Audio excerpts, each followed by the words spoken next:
បាទជំរាបសួរពុកម៉ែបងប្អូនទីជិតទីឆ្ងាយ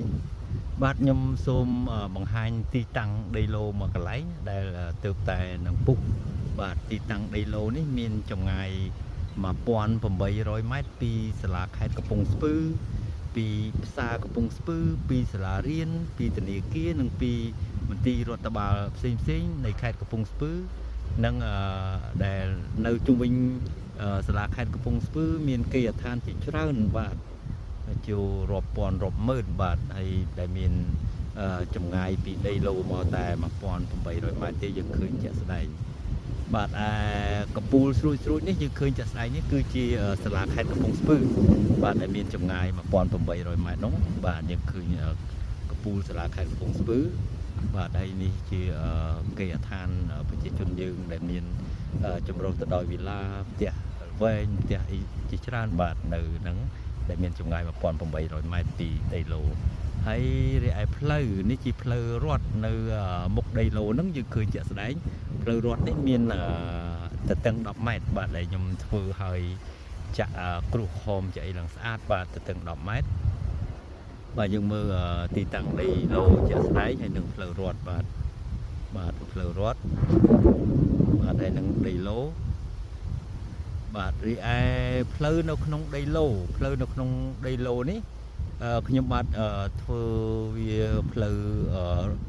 ទទឹង10ម៉ែត្រផ្លូវហ្នឹងធ្វើទទឹង10ម៉ែត្រដើម្បីជាការងាយស្រួលក្នុងការរស់នៅផនប្រជាពលរដ្ឋយើងដែលគាត់ជីវដីឡូហ្នឹងគាត់អាចធ្វើលំនៅឋានគាត់ងាយស្រួលក្នុងការធ្វើចរាចរណ៍បាទធ្វើចរាចរណ៍ឬក៏កម្មវិធីអីផ្សេងគាត់ងាយស្រួលក្នុងការធ្វើចរាចរណ៍ដូចជាគាត់ឡានធ្វើបុណ្យធ្វើរោងបុណ្យទានអីកម្មវិធីអីផ្សេងអញ្ចឹងណាបាទជាការងាយស្រួលក្នុងការរស់នៅហើយដីឡូនេះមានទទឹងចាប់ពី5ម៉ែត្រគុណ25ម៉ែត្រឡើងទៅ5ម៉ែត្រគុណ25ម៉ែត្រឡើងទៅមានតម្លៃតែ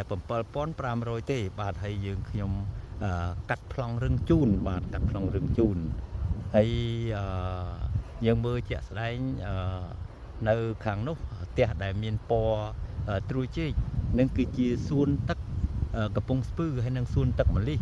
ដែលបងប្អូនយើងទាំងទីជិតទីឆ្ងាយនាំគ្នាមកលេងនៅសួនទឹកកំពង់ស្ពឺហ្នឹងបាទដីហ្នឹងមានចម្ងាយប្រហែលជា300ម៉ែត្រពីសួនទឹកម្លិះនិងសួនទឹកកំពង់ស្ពឺហ្នឹងបាទហើយយើងមើលផ្លូវនៅមួយទៀតផ្លូវក្រហមមួយនៅហួសដីឡូប្រហែលជា30-40ម៉ែត្រហ្នឹងទៅយើងឃើញមានផ្លូវលើបន្លាយមួយផ្លូវនេះឆ្នាំ2027ហ្នឹងគេនឹងធ្វើវាមួយខាង20ម៉ែត្រនៅលើផ្លូវលើបន្លាយហ្នឹងមួយខាង20ម៉ែត្រហើយបើសិនជាគេធ្វើផ្លូវមួយខាង20ម៉ែត្រនៅ2027ហ្នឹងឆ្នាំ2027ហ្នឹងដីឡូហ្នឹងមានចម្ងាយប្រហែលជា30ម៉ែត្រពីផ្លូវទៅតឹង20ម៉ែត្របាទនៅឆ្នាំ2027គេនឹងធ្វើហើយបាទហើយយើងឃើញឡូជាក់ស្ដែងបាទដីឡូជាក់ស្ដែងហើយដីឡូនេះមានផ្លូវទទឹង10ម៉ែត្រក្នុងដីឡូបាទយើងមើលជាក់ស្ដែងផ្លូវទទឹង10ម៉ែត្រហើយដីឡូនេះវែងស្អាតបាទបងប្អូនអាចទិញរស់នៅយ៉ាងស្រួលដោយវាចិត្តផ្សារចិត្តសាលាខេត្តបាទចិត្តសាលារៀនស្រួលនាំកូនទៅរៀនឬគឺធនាគារឬក៏មន្ទីររដ្ឋបាលផ្សេងបាទជាពិសេសនោះចិត្តផ្សារបាទចិត្តផ្សារ1800ម៉ែត្រពីផ្សារខេត្តកំពង់ស្ពឺយើងមើលដីឡូជាក់ស្ដែងបាទ5គុណ25ម៉ែត្រឡើងហើយយើងមើលខាងក្រោយដីបាទយើងមើលខាងក្រោយដីនោះវាមានទេសភាពស្រស់ស្អាតណាបាទមានភ្នំជាល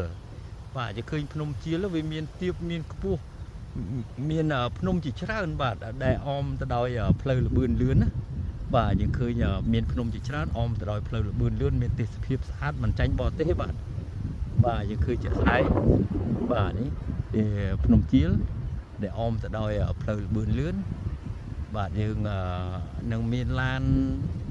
បើកលើផ្លូវល្បឿនលឿនឆ្វេងឆ្វាយច្រើនបាទថ្ងៃសៅរ៍ថ្ងៃអាទិត្យនេះសម្បូរឡានណាបាទឥឡូវយើងឃើញជាក់ស្ដែងនេះឡានគាត់បើកបាទផ្លូវល្បឿនលឿនបាទហើយយើងមើល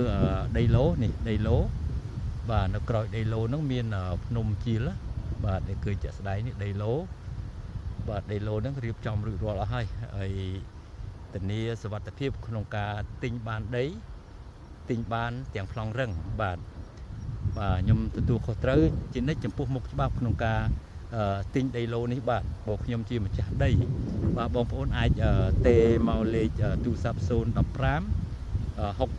82 78ហើយនឹងលេខ077 81